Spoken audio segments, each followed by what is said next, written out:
Provisions in factories act 1948 schedule 3 list of noticeable diseases అంటే గుర్తించదగిన జబ్బులు.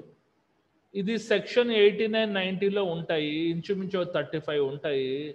చాలా ఈజీగా పర్లేదు, మోడరేట్గా ఉంటుంది. ఆర్ ఆక్యుపేషన్ డిసీజెస్ అంటే నో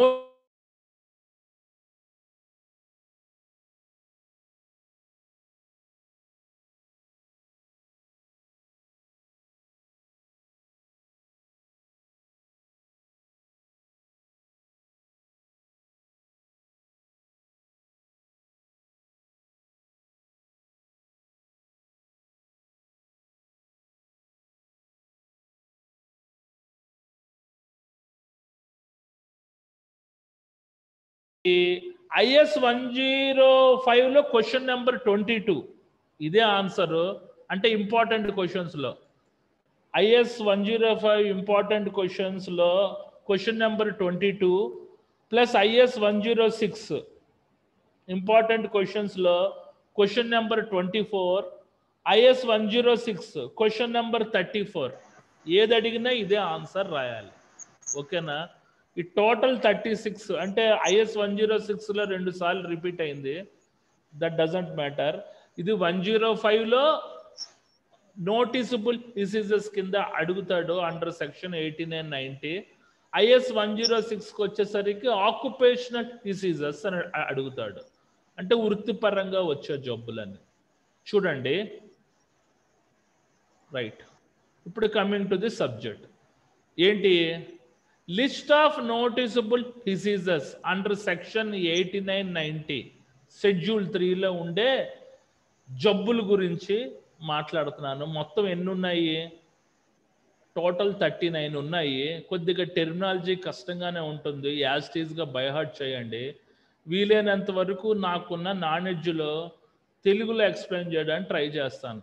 అంటే ప్రతి జబ్బు యొక్క మీనింగు తెలుగులో చెప్పడానికి ట్రై చేస్తాను. మీకు తెలిస్తే ఊరుకోండి. ఫస్ట్ ఏంటి? Lead poisoning or their sequence అంటే ఏంటమ్మా? లెడ్ అనే లోహం ద్వారా పాయిజనింగ్ అవడం. ఇది జనరల్గా మెటల్ ఇండస్ట్రీస్లో ఉంటుంది. వాటి యొక్క ఫలితంగా పాయిజనింగ్ అవడం, ఇదొక రకమైన జబ్బు. తర్వాత సెకండ్, లెడ్ టెట్రాఇథైల్ పాయిజనింగ్ అంటే లెడ్ టెట్రాఇథైల్ అనే లోహం ఫలితంగా వ్యక్తులు పాయిజనింగ్ అవడం, అదొక రకమైన జబ్బు అనమాట. అంటే ఇన్ఫెక్షన్స్ వచ్చేస్తాయి బాడీలో. తర్వాత అంటే ఈ రెండు లెడ్కి సంబంధించినవి. ఫస్ట్ లెడ్ పాయిజనింగ్ అంటే లెడ్ అనే లోహం వలన పాయిజనింగ్ అవడం, వాటి యొక్క ఫలితాల ప్రకారంగా లెడ్ టెట్రాఇథైల్ పాయిజనింగ్ ఫలితంగా పాయిజనింగ్ అవడం.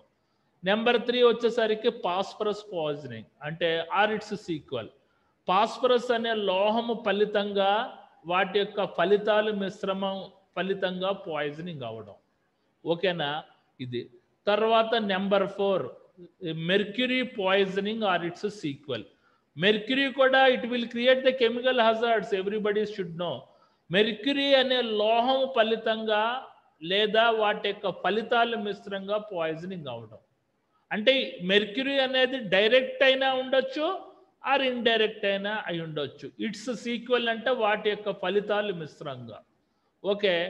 Number 5 manganese poisoning or its sequel. Manganese అనే లోహం ఫలితంగా పాయిజనింగ్ అవడం, వాటి యొక్క ఫలితాలు మిశ్రంగా పాయిజనింగ్ అవడం. It is a noticeable diseases అంటే వృత్తిపరంగా వచ్చే జబ్బు. తర్వాత నెంబర్ 6 ఆర్సెనిక్ పాయిజనింగ్. ఇక్కడ వరకు మెటల్స్ అయ్యాయి అంటే ఏంటి? సాలిడ్స్. ఇక్కడ నుంచి గ్యాసెస్. ఆర్సెనిక్ అనే వాయువు వాటి యొక్క ఫలితాలు మిశ్రంగా పాయిజనింగ్ అవడం. ఇవన్నీ వృత్తిపరంగా వచ్చే జబ్బులకి లీడ్ చేస్తాయి. Number 7 poisoning by nitrous fumes అంటే నైట్రస్ అనే వాయువు వాటి యొక్క పొగలు మాదిరిగా పొగల ఫలితంగా పాయిజనింగ్ అవ్వడం. Number 8 carbon bisulphide poisoning. Carbon bisulphide అనే వాయువు ఫలితంగా పాయిజనింగ్ అవ్వడం. ఓకేనా? ఇదిగో 1, 2, 3, 4, 5 ఇవన్నీ ఏంటి? మెటల్స్. 6, 7, 8 అనేది ఏంటి? గ్యాసెస్ ఆర్ ఫ్యూమ్స్, ఏదైనా గుర్తుపెట్టుకోండి. తర్వాత 9, benzene poisoning or its sequel. What is meaning of the benzene? It is a chemical, hazardous chemical. దానికి ఎక్స్పోజ్ అయినప్పుడు పాయిజనింగ్ అవుతాం, లేదా వాటి యొక్క ఫలితాలకి ఎక్స్పోజ్ అయినప్పుడు పాయిజనింగ్ అవుతాం. తర్వాత chrome ulceration poisoning. What is the meaning of the chrome ulceration? Chrome ulceration అంటే అది ఒక భిన్న రంగులు కలిగిన రసాయనం అంట. అంటే ఒక కలర్ అని స్పెసిఫిక్గా చెప్పలేము, డిఫరెంట్ కలర్స్తో కూడిన రసాయనాన్ని క్రోమ్ అల్సరేషన్ అనే రావకం అంటారు. వీటి ఫలితంగా లేదా వీటి యొక్క మిశ్రమాల ఫలితంగా పాయిజన్ అవ్వడం. ఓకే. Number 11, anthrax. ఆంథ్రాక్స్ అందరికీ తెలుసు, దొమ్ము వ్యాధి. ఇది జనరల్గా జంతువులకు వస్తాయి దొమ్ము వ్యాధులు. ప్లస్ మనం కూడా అడ్డమాని చెత్త చెదారం మాంసం తిన్నామంటే ఆంథ్రాక్స్ వస్తుంది. చాలా భయంకరమైన జబ్బు ఇది. తర్వాత నెంబర్ 12, సిలికాసిస్. సిలికాసిస్ అంటే ఏంటి? సిలికాన్ ధూళి వలన, సిలికాన్ డస్ట్ వలన ఊపిరితిత్తులు దెబ్బతినే వ్యాధిని సిలికోసిస్ అని అంటారు. ఓకే. తర్వాత number 13, poisoning by halogens or halogen derivatives. Halogens అంటే ఏంటమ్మా? Halogens are by products of fluorine gas. Fluorine అన్నది టాక్సిక్ గ్యాస్ అని అందరికీ తెలిసిందే. అంటే ఫ్లోరిన్ వలన, ఫ్లోరిన్ యొక్క ఉత్పన్నాల ఫలితంగా హాలోజన్స్ అనేవి ఉత్పన్నమై పాయిజనింగ్ అవుతాయి అన్నమాట. ఓకే. ఇది 12వది ఏంటి? Poisoning by halogens or halogen derivatives. Halogens are by product, sub product of the fluorine gas. Fluorine is a poisonous gas. That's why halogens are also, fluorine halogens also poisoning gas. Number 14, pathological manifestation. Pathological manifestation due to radium and radioactive substance X-rays. What is the meaning of pathological manifestation? అంటే రోగ లక్ష్య వ్యక్తీకరణ. ఇప్పుడు మనకి బాడీలో ఏదో రోగం ఉందో స్కాన్ చేస్తారు కదా, టోటల్ ఈటీ స్కాన్. అక్కడ ఏంటి? రేడియో యాక్టివ్ సబ్స్టెన్సెస్ పంపిస్తారు మన బాడీలోకి, పంపించి మొత్తం అంతా చెక్ చేస్తారు. లేకపోతే ఎక్స్రేస్ పంపిస్తారు. మన బాడీలో ఉండే ప్రతిదీ కనబడుతుంది. అది కూడా ప్రమాదమే. అంటే మన బాడీలోకి ఫోర్స్ఫుల్గా radio active substances or x rays పంపించడం, it is also one of the occupational diseases. అర్థమవుతుంది కదా? అంటే నీకు ఇంటర్నల్గా జబ్బు ఏదుందో చెక్ చేసుకోవడానికి ఇలాగ ప్యాథలాజికల్ మేనిఫెస్టేషన్ బాడీ చెకప్ చేసుకోవడానికి వెళ్ళామనుకో, దాని ద్వారా కూడా నీ బాడీకి ఇంపాక్ట్ అవుతుంది అనమాట. ఏదో రకమైన క్యాన్సర్స్ అవి రావచ్చు. 15వది ఏంటి? Skin cancer. స్కిన్ అంటే చర్మం సంబంధించిన వ్యాధి. క్యాన్సర్ అంటే రక్త వ్యాధి. 16వది ఏంటి? Toxic anaemia. What is the meaning of the toxic anaemia? విషపూరితం వలన బాడీలో ఉండే రెడ్ సెల్స్ ఉంటాయి కదా, అవి బలహీన పడిపోతాయట. దాన్ని టాక్సిక్ ఎనిమియా అని అంటారట. అంటే విషపూరితమైన ప్రభావాలు పదార్థాలకి ఎక్కువగా ఎక్స్పోజ్ అవడం వల్ల నీకు బాడీలో ఉండే తెల్ల రక్త కణాలు బలహీన పడిపోవడాన్ని టాక్సిక్ ఎనిమియా అని అంటారట. Number 17, toxic jaundice. అంటే ఏంటి? అందరికీ తెలుసు జాండీస్ అంటే. జాండీస్ అంటే ఏంటి? పచ్చకామెర్ల వ్యాధి. అంటే ఈ విషపూరితము ఫలితంగా స్కిన్, చర్మము, కళ్ళు అన్ని ఎల్లో కలర్లోకి మారడాన్ని టాక్సిక్ జాండీస్ అని అంటారు. నాకు చిన్నప్పుడు వచ్చింది ఏదో పచ్చకామెరలు వచ్చినప్పుడు మా నాన్నగారు అతనికి రాజమండ్రి దగ్గర, అప్పట్లో మాకు మెడిసిన్స్ లేవు, అవేవో నాటు మంది వేయించారు ఎల్లని. అది మింగేవాళ్ళం. అది మింగేసి నెల రోజులు ఇంట్లో ఉంటే ఇప్పుడు తగ్గిపోయింది. ఇప్పుడు మెడిసిన్స్ వచ్చేసాయిలే, ప్రాబ్లం లేదు. ఇవన్నీ ఏంటి? వృత్తిపరంగా వచ్చే జబ్బులు. మళ్ళీ చెప్తున్నాను, టాక్సిక్ ఎనిమియా అంటే ఏంటి? టాక్సిక్ ఎనిమియా అంటే విషపూరితము వలన రెడ్ సెల్స్ బలహీనపడ్డాన్ని టాక్సిక్ ఎనిమియా అని అంటారు. టాక్సిక్ జాండీస్ అంటే విషపూరితము ఫలితంగా స్కిన్, ఐస్ ఎల్లో కలర్లోకి మారడాన్ని టాక్సిక్ జాండీస్ అని అంటారు. ఓకే, తర్వాత 18ది oil SN or dermatitis due to mineral oil. అంటే ఏంటి? ఏదో వేస్ట్ ఆయిల్ వలన, మినరల్ ఆయిల్ వలన. డెర్మటిటిక్స్ అంటే చర్మ సంబంధించిన వ్యాధి రాయడం. అర్థమైందా? డెర్మటిటిక్స్ అంటే చర్మ సంబంధిత వ్యాధి. దేని వలన వస్తుంది? మినరల్ ఆయిల్ వలన కానీ ఆయిల్ ఎస్ఎన్ వలన కానీ వస్తాయి అన్నమాట. అంటే వేస్ట్ ఆయిల్ వలన కానీ. 19ది ఏంటి? బైసోసినెస్. చూడండి, మనం చదవడానికి ఎంత వర్డ్స్ రావట్లేదు. మెడిసిన్ వాళ్ళకి ఇంత గ్రంథాలు ఉంటాయి, అందులో ఇలాంటి జబ్బులే గురించి వెరీ డిఫికల్ట్ టెర్మినాలజీ తోటి ఉంటాయి. కాబట్టే వాళ్ళని డాక్టర్స్ అంటారు. ఎంత కష్టపడితే కానీ ఆ మెడిసిన్ కంప్లీట్ అవ్వదంటే, ప్రతి సబ్జెక్టు ఇంత గ్రంథాలు ఉంటాయి, అందులో ప్రతి పాటు చదవాలి. ఇవి మనకి స్పెల్లింగ్లతో సహా రాయాలన్నమాట. రాంగ్ స్పెల్లింగ్ రాసినా కూడా కొట్టేస్తారు. అంటే వాళ్ళకి అంత నాలెడ్జ్ ఉంటుంది. మనం ఏదో బీఎస్సీ ఇంజనీరింగ్ చదువుకున్నాం దేవుడి దేవల్ల, కానీ అలాంటి దాంట్లో పడ్డామనుకో. అందుకనే 5 ఏళ్ళలో కంపాల్సిన కోర్సు 10 ఏళ్ళు కూడా అవుతూ ఉంటుంటాయి కొంతమందికి. ఓకే, తర్వాత 19ది ఏంటి? బైసోసినెస్ అంటే ఏంటి? మిల్లు కార్మికులకు, అంటే జూట్ మిల్ ఫ్యాక్టరీస్లో మిల్లు కార్మికులకు వృత్తిరీత్యా వచ్చే జబ్బుని బైసోసినెస్ అని అంటారట. అంటే జూట్ మిల్ ఇండస్ట్రీస్లో పనిచేసే వర్కర్స్కి ఊపిరితిత్తులు సంబంధించిన రుగ్మత వస్తే, జబ్బు వస్తే దాన్ని బైసోసినెస్ అని అంటారట. 20ది యాస్బెస్టోసిస్ అంటే ఏంటి? ఇది కూడా ఊపిరితిత్తులు సంబంధించిన జబ్బే. ఇది దేని వలన వస్తుంది? ధూళి వలన వస్తుంది అని అంటున్నాడు.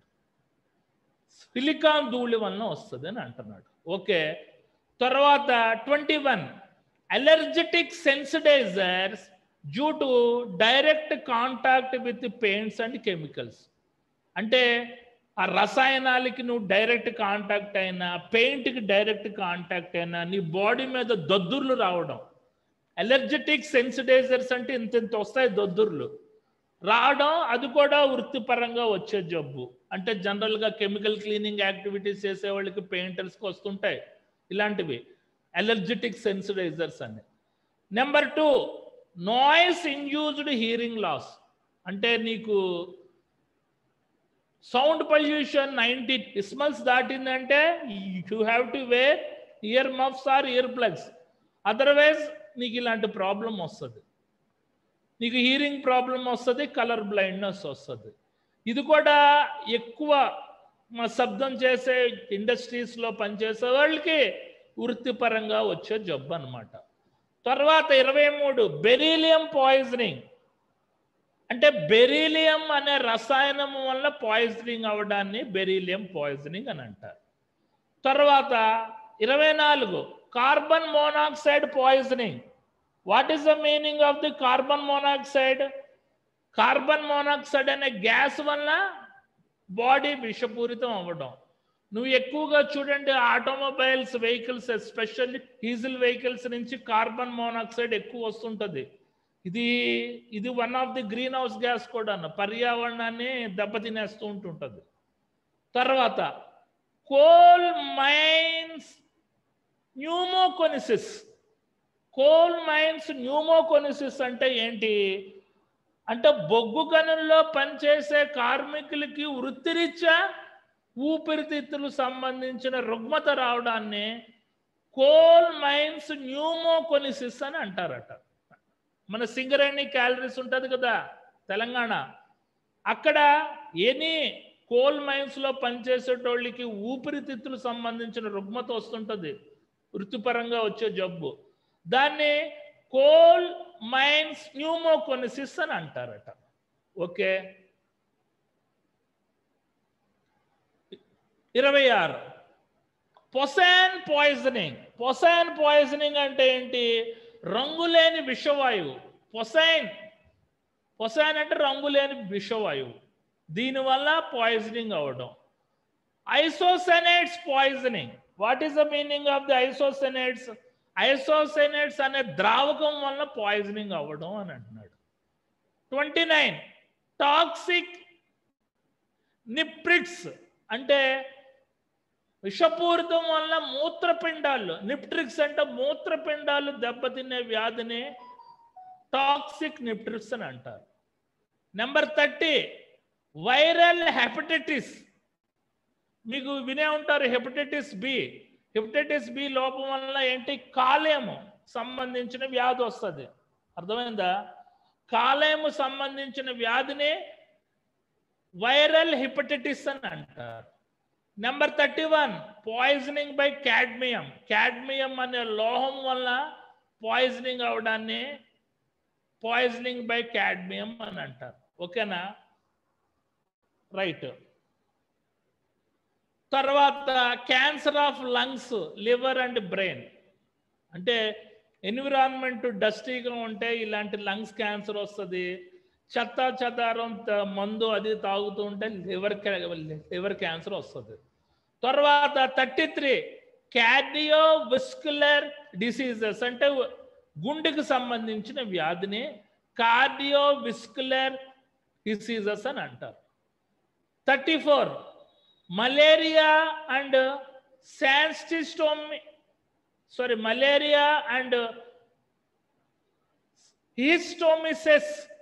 షిహిస్టోమిసిస్ అంటే పరాన్నజీవులు తినడం వల్ల, చేపలు మాంసాలు చెత్త చెదారాలు తినడం వల్ల రక్త విరోచనాలు రావడాన్ని షిహిస్టోమియాసిస్ అని అంటారట. మలేరియా అంటే ఇది జనరల్గా దోమల వలన వస్తుంది. ఓకే. అంటే పరిశుభ్రత లేకపోతే ఇవి ఎక్స్పోజ్ అవుతాయి, మలేరియా వస్తుంది. న్యూమోనియా అంటే ఇది కూడా ఊపిరితిత్తుల్లో కప్పం పేరుకుపోవడం. దీనికి అడ్వాన్స్డే కోవిడ్-19. కనబడుతుంది కదా న్యూమోనియా, ఊపిరితిత్తుల్లో కప్పం పేరుకుపోవడం. దీనికి ఇంకా విపరీతంగా పెరిగిపోయిందనుకో ఊపిరితిత్తులు వ్యాపిస్తాయి. It is nothing but COVID-19. ఓకేనా? చాలా జాగ్రత్తగా ఉండాలి. ఇప్పుడు ఎవరి ట్రీట్మెంట్ చేయట్లేదు, లక్షల్లో వదిలించేస్తుంది. కాబట్టి ఇలాంటివి ఎక్కువ ఎక్స్పోజ్ కాకూడదు. అంటే ఏదైనా మనం భోజనం చేస్తున్నప్పుడు హాట్గా ఉండాలి. ఏదైనా వేడి నీరైనా ఫుడ్ ఐటమ్స్ అయినా చల్లారిపోయినవి అవి తీసుకోకూడదు. వీటికి సంబంధించిన ప్రివెంటివ్ మెజర్స్ ఆల్రెడీ మీకు ఐడియా ఉండే ఉంటుంది. అది కూడా యాడ్ చేసుకోవచ్చు కోవిడ్-19 అని. అది ఊరుకోండి, ఇందులో లేదు కాబట్టి. 36 బ్రానికల్ ఆస్మా. ఫస్ట్ జబ్బు ఏంటి? ఆస్మా. ఆస్మా తర్వాత బ్రాంకైటిస్. బ్రాంకైటిస్కి అడ్వాన్స్డ్ ఏంటి? న్యూమోనియా. న్యూమోనియాకి అడ్వాన్స్డ్ ఏంటి? కోవిడ్-19. ఓకేనా? ఇది కూడా ఎక్కువ దుమ్ము ధూళి ప్రదేశాల్లో ఎదురుగా ఉన్నప్పుడు మీకు ఆటోమేటిక్గా వ్యాపిస్తాయి గాలి ద్వారా. తర్వాత 37 ఎసెన్షియల్ హైపర్ టెన్షన్ అంటే మన బ్లడ్ ప్రెషర్ పెరిగిపోవడం. ఏం తమ్ముడు? రక్తపోటు ఎక్కువ అవడాన్ని ఎసెన్షియల్ హైపర్ టెన్షన్ అని అంటారు. ఓకే. తర్వాత హెర్నియా. 38 ఏంటి? హెర్నియా. హెర్నియా అంటే ఏంటి? తొడలు లోపల భాగంలో వచ్చే జబ్బట ఇది. అంటే గజ్జల్లో వస్తాయట. హెర్నియా అని అంటారట దీన్ని. అంటే ఎక్కువగా వాకింగ్ చేయడం వల్ల లావుగా ఉండేటోళ్ళు ఎక్కువగా వాకింగ్ చేస్తుంటారు కదా, తొడలు రాసి ఒరిసిపోయి ఈ టైప్ జబ్బు వస్తుందట, హెర్నియా అనే జబ్బు. తొడలు లోపల భాగంలో వచ్చే జబ్బు. తర్వాత లాస్ట్ ఇది అయనైజింగ్ రేడియేషన్ డిసీజెస్ అంటే వేడి తీవ్రత వలన చర్మం కాలిపోవడం. నువ్వు ఎక్కువగా హీట్కి ఎక్స్పోజ్ అయినా నీ బాడీలో అయనైజింగ్ రేడియేషన్ డిసీజెస్ అని వస్తుందట. ఇవన్నీ అమ్మా మొత్తం ఎన్ని ఉన్నాయి? 39 ఉన్నాయి. మీరు ఇలా రాశారంటే 10కి 10 పడిపోతాయి. అందరికీ అర్థమైందా? ఇంకొకసారి రిపీట్ చేస్తాను. అందరికీ అర్థమైందా? మీరు బట్టి కొట్టేయాలి దయచేసి. ఇది బట్టి బట్టి బట్టి బట్టి ఓన్లీ. ఈ 39 జబ్బుల పేర్లు అలా బట్టి కొట్టేస్తే మీకు టైం బాగుందంటే 20 మార్క్స్ వస్తుంది, లేకపోతే గ్యారంటీగా 15 మార్క్స్ వస్తాయి. ఒకవేళ 3 మార్క్స్కి అడిగాడు అనుకో, ఒక 8 జబ్బుల పేర్లు రాయండి, 8 9. 10 మార్క్స్కి అడిగితే మాత్రం మొత్తం రాయాలి. ఏదైనా కంటెంట్ తగ్గిపోయింది అనుకో, దానికి తగ్గట్టు మార్కులు కట్ అయిపోతుంటాయి. దయచేసి రాసిందే రాయకండి. వీలైనంత వరకు నాకున్న రేంజ్లో నేను ఎక్స్ప్లెయిన్ చేయగలిగాను. చాలా ఇంపార్టెంట్ ఇది. ఓకేనా? బాగుందా? అందరికీ అర్థమైందా? ఎవరు రెస్పాండ్ అవ్వట్లేదు సార్. బాగానే ఉందండి. చెప్పండి సార్. 28 నంబర్ మిస్ అయింది. ఆక్యుపేషనల్ క్యాన్సర్ ఒకటి యాడ్ చేయండి. 28 serial. 28 okay sir, okay sir, thank you very much. సరే, 28 ఆక్యుపేషనల్ క్యాన్సర్ అని రాయండి అమ్మా. తర్వాత సార్ 26 ఫాస్ఫీన్ పాయిజనింగ్ అని ఉంది కదా. అవునమ్మా. అది ఇప్పుడు ఎఫ్సిఐ గోడౌన్స్ లో ఫుడ్ ఐటమ్స్ ఉంటాయి కదా, గోధుమలు, వీటిని బీటిల్ పడకుండా ప్రొటెక్ట్ చేసే చోట వాడతారు అది ఫాస్ఫీన్ టాబ్లెట్స్. Okay okay okay. అక్కడ గ్యాస్ జనరేట్ అయ్యింది. Very nice, very nice, right. ఇంకా ఏమైనా ఉంటే చెప్పండి సార్, మీకు తెలిసినవి. లేదండి, అన్ని చూశాను. అదొకటి మీ మీ బుక్ లో అదే 28 మిస్ అయింది. ఫాస్ఫీన్ గురించి నాకు కొంచెం ఐడియా ఉంది, అందుకని చెప్తున్నాను. Very sir, very good, very good, thank you. 28 miss అయిందటమ్మా. ఆక్యుపేషనల్ క్యాన్సర్ అని రాసుకోండి. అదే కదా సార్, ఆక్యుపేషనల్ క్యాన్సరే కదా. అవునండి. వృత్తిపరంగా వచ్చే రక్తము సంబంధించిన జబ్బు అది. నేను అది మిస్ చేసినట్టున్నాను. Very nice. ఇంకొకసారి ఎక్స్ప్లెయిన్ చేస్తాను, వినండి. ఇంకొకసారి మీకంటే తెలుగులో గుర్తుంటాయి కదా అని గబగబా చూడండి. Lead poisoning or their sequels అనే, అంటే లెడ్ అనే లోహం వల్ల వాటి యొక్క ఫలితాలు మిశ్రమంగా పాయిజనింగ్ అవ్వడం. లెడ్ టెట్రాఈథైల్ పాయిజనింగ్ అంటే లెడ్ టెట్రాఈథైల్ అనే లోహం వల్ల పాయిజనింగ్ అవ్వడం. బాబు ఎవరో మాట్లాడుతున్నారు. Phosphorus poisoning or its sequel అంటే ఫాస్ఫరస్. ఓయ్ ఎవరో మాట్లాడుతున్నారు, మీరు మ్యూట్ లో ఉండండి. Phosphorus poisoning or its sequel అంటే ఫాస్ఫరస్ అనే లోహం వల్ల వాటి యొక్క ఫలితాలు మిశ్రంగా పాయిజనింగ్ అవ్వడం. Mercury poisoning or its sequel అంటే మెర్క్యూరీ అనే లోహం వల్ల వాటి యొక్క ఫలితాలు మిశ్రంగా పాయిజనింగ్ అవ్వడం.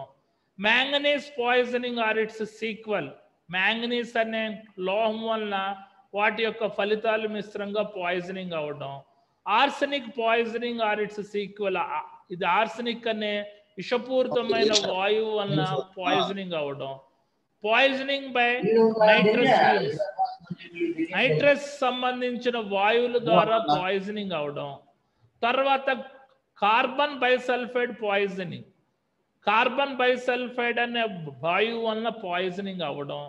Benzene poisoning or its sequel. Benzene అనే ఇది లిక్విడ్ రావకం వల్ల వాటి యొక్క ఫలితాల ప్రకారంగా పాయిజనింగ్ అవ్వడం. క్రోమ్ ఆల్సరేషన్. క్రోమ్ ఆల్సరేషన్ అంటే ఏంటి అంటే అది భిన్నత్వం కలిగి ఉన్న ఒక పదార్థం అన్నమాట, ఒక కెమికల్. దాని యొక్క ఫలితాల ప్రకారంగా పాయిజనింగ్ అవడం. ఆంథ్రాక్స్ అంటే దొమ్ము వ్యాధి. సిలికోసిస్ అంటే సిలికాన్ దీలి వలన ఊపిరితిత్తులు పాడవడం. Poisoning by halogens or halogen derivatives. Halogens are sub products of the fluorine gas. దాని వలన పాయిజనింగ్ అవడం. Pathological manifestation due to radium and radio active substance. X ray. నువ్వు బాడీ చెకప్ చేసుకోవడానికి వెళ్తావు కదా, మనకు తాలూకు లాగ్ అని రోగ లక్షణ నిర్ధారణకి. అప్పుడు ఈ తాలూకా రేడియో యాక్టివ్ సబ్స్టెన్స్ ఎక్స్రేస్ పంపించినా కూడా నీకు ఏదో రకమైన క్యాన్సర్ అనేది వస్తుంది. ఇది కూడా వృత్తిపరంగా వచ్చే జబ్బులే, మాటికి చేయించుకోకూడదు. ఎప్పుడో 3 సంవత్సరాలకు అలా ఒకసారి చేయించుకోవాలి. స్కిన్ క్యాన్సర్ అంటే మన చర్మం సంబంధించిన జబ్బు. Toxic anaemia. టాక్సిక్ ఎనిమియా అంటే what is the meaning of the toxic anaemia? మన విషపూరితం వలన రెడ్ సెల్స్ బలహీన పడిపోవడం. Toxic jaundice. టాక్సిక్ జాండీస్ అంటే విషపూరితం వలన స్కిన్ ఎల్లో కలర్లోకి మారడం. తర్వాత ఆయిల్ ఎస్ఎన్ అంటే పేస్ట్ ఆయిల్ వలన, మినరల్ ఆయిల్ వలన, అంటే ఇది తలకి బ్యాటరీస్లో పోస్తారు కదా, అలాంటి ఆయిల్స్ వలన చర్మ సంబంధిత వ్యాధి పోవడం. ఈ మినరల్ ఆయిల్ ఎక్కడ పోస్తుంటారు? ఆ బ్యాటరీస్లో పోస్తుంటారు. వాటి వలన, వేస్ట్ ఆయిల్ వలన డెర్మటిటిక్స్ అంటే చర్మ సంబంధిత వ్యాధి రావడం. 19వ బైసోసినెస్. బైసోసినెస్ అంటే మిల్లు కార్మికులకు వృత్తిరీత్యా ఊపిరితిత్తుల వ్యాధి. తర్వాత యాస్బెస్టాసిస్ అంటే ఊపిరితిత్తులు సంబంధించిన జబ్బు. ఇది కూడా ధూళి వలన. Allergic sensitizer due to direct contact with paints and chemicals అంటే బాడీ మీద దద్దుర్లు రావడం. పెయింట్కి కెమికల్స్ మీద మీరు డైరెక్ట్ ఎక్స్పోజ్ అవ్వడం వలన ఒంటి మీద దద్దుర్లు రావడం. చూడండి ఇవి. తర్వాత నాయిస్ ఇండ్యూస్డ్ హీరింగ్ లాస్, విపరీతమైన ధ్వని వలన చెవుడు రావడం. బెరీలియం పాయిజనింగ్ అంటే బెరీలియం గ్యాస్ వలన పాయిజనింగ్ అవడం. Carbon monoxide poisoning, carbon monoxide వాయువు వలన పాయిజనింగ్ అవడం. కోల్ మైన్స్ న్యూమోకొనిసిస్ అంటే తలక బొగ్గు గనుల్లో పనిచేసే వాళ్ళకి వృత్తిరీత్యా ఊపిరితిత్తులు రుగ్మత రావడం. తర్వాత పొసైన్ పాయిజనింగ్, పొసైన్ అనే వాయువు వలన పాయిజనింగ్ అవడం. ఈసారి చెప్పారు ఐసోసైనైడ్స్ పాయిజనింగ్ గురించి. What is the meaning of the isocyanides? అది ఒక కెమికల్. ఐసోసైనైడ్స్ అనే కెమికల్ వలన పాయిజనింగ్ అవ్వడం. 28 ఆక్యుపేషనల్ క్యాన్సర్ అంటే వృత్తిపరంగా వచ్చే క్యాన్సర్ జబ్బు. 28 ఆక్యుపేషనల్ క్యాన్సర్ అని రాయండి. 29 టాక్సిక్ నిట్రేట్స్. టాక్సిక్ నిట్రేట్స్ అంటే మూత్రపిండాలకు సంబంధించిన వ్యాధి. ఈ విషవాయువు వలన మూత్రపిండాలు దెబ్బతింటాం. తర్వాత వైరల్ హెపటైటిస్ అంటే కాలేయం సంబంధించిన వ్యాధి. తర్వాత పాయిజనింగ్ బై క్యాడ్మియం. క్యాడ్మియం అనే లోహం వల్ల పాయిజనింగ్ అవ్వడం. Cancer of lungs, liver and brain. Cardiovascular diseases అంటే గుండెకు సంబంధించిన వ్యాధి. మలేరియా అనేది మన దోమల నుంచి. సెన్సోమినిసిస్ అంటే పరాన్న జీవులు, చెత్త చెదారం, చేపలు, రొయ్యలు, అడ్డమాన మాంసం తినడం వల్ల మన రక్త విరోచనాలు కలగడం. Pneumonia. What is the meaning of pneumonia? గుండెకు సంబంధం, మన ఊపిరితిత్తుల్లో మన చాలా కఫం ఎక్కువగా పెరిగిపోవడాన్ని న్యూమోనియా అని అంటారు. బ్రాంకైకల్ ఆస్మా, బ్రాంచైల్ ఆస్మా అంటే ఆయాసం. ఓకే. ఎసెన్షియల్ హైపర్ టెన్షన్ అంటే మనకి రక్తపోటు పెరిగిపోవడం. హెర్నియా అంటే తొడల లోపల బాగా అంటే గజ్జల్లో వచ్చే జబ్బు, ఎక్కువగా లావు మనుషులు నడవడం వల్ల ఇలాంటిది వస్తుంది. 39 అయనైజింగ్ రేడియేషన్ డిసీజెస్ అంటే వేడి తీవ్రత వల్ల చర్మం కాలిపోవడం. ఈ 39 రాసేయండి అమ్మా. సూపర్ టాపిక్ ఇది. స్కోరింగ్ టాపిక్ కంపల్సరీగా చదవాల్సింది. నేను మరీ చెప్తున్నాను, IS 105లో నేను చాలా టాపిక్స్ ఎగరగొట్టేశాను. మీకు ఇచ్చినవి 18 చాప్టర్లు, ఇప్పుడు ఒక చాప్టర్ అయ్యింది. అర్థమైందా? ప్రొవిజన్స్ ఇన్ ఫ్యాక్టరీస్ యాక్ట్ 1948లో మొత్తం ఎన్ని ఉన్నాయి? Health sections, safety sections, welfare sections, hazardous process, ఇది లిస్ట్ ఆఫ్ నోటిసబుల్ డిసీజెస్. ఈ 5లో మీకు 2 పడతాయి గ్యారంటీగా. కాబట్టి ఈ తాలూకా సెక్షన్స్ దగ్గర, ఈ నోటిసబుల్ డిసీజెస్ దగ్గర ఇవే బట్టి కొట్టాలి. జాగ్రత్తగా బట్టి కొట్టి అప్లై చేయండి పరీక్షల్లో. ఈజీగా 2 క్వశ్చన్స్ వస్తాయి మీకు. పాస్ అయిపోవడానికి స్కోప్ ఉంటుంది, లేకపోతే స్కోరింగ్ చేయడానికి స్కోప్ ఉంటుంది 5 క్వశ్చన్స్ అటెంప్ట్ చేసిన వాళ్ళు. నేను చెప్పిన 17, 18 చాప్టర్లో మీరు బైపాస్ చేశారనుకో, దానికి తగ్గట్టే మీకు మార్కులు పడిపోతాయి. అంటే 4 అటెంప్ట్ చేయగలుగుతారు. ఒకవేళ 10 చదివారనుకో 2, 3 అటెంప్ట్ చేయగలుగుతారు. అంతవరకే. మొత్తం చదవాలి. ఆ 17 చాప్టర్లు 18 చాప్టర్లు మొత్తం చదివితేనే 5 క్వశ్చన్స్కి నేను అష్యూరెన్స్ ఇవ్వగలను. ఓకే, ఇది ఒకసారి IS 105 అంతా అయిన తర్వాత మీకు ఎంటైర్ ఇందులో ఉండే సిలబస్ ఏంటని చెప్తాను. ఇందులో ఆక్యుపేషనల్ హెల్త్ లెజిస్లేషన్ ఉంటుంది, అందులో 30 చాప్టర్లు. ఎన్విరాన్మెంట్ లెజిస్లేషన్ ఉంటుంది, అందులో 30 చాప్టర్లు. అదర్ లెజిస్లేషన్స్ ఉంటాయి, అందులో 30 చాప్టర్స్ ఉంటాయి. అవన్నీ మీకు చూపించానంటే ఇది ఇందులో ఉంటే అవన్నీ RLIలో ఇన్డెప్త్ ఉంటాయి. చదువుకుంటే ఇందులోనే మీరు స్పెషలిస్ట్లు అయ్యారంటే ఎక్సలెంట్గా ఉంటుంది మీ స్కోప్. ఏం సార్ మీరు చేస్తారా సార్ RLI? ఈ ఇయర్ అప్లై చేద్దాం అనుకున్నానండి, కుదరలా.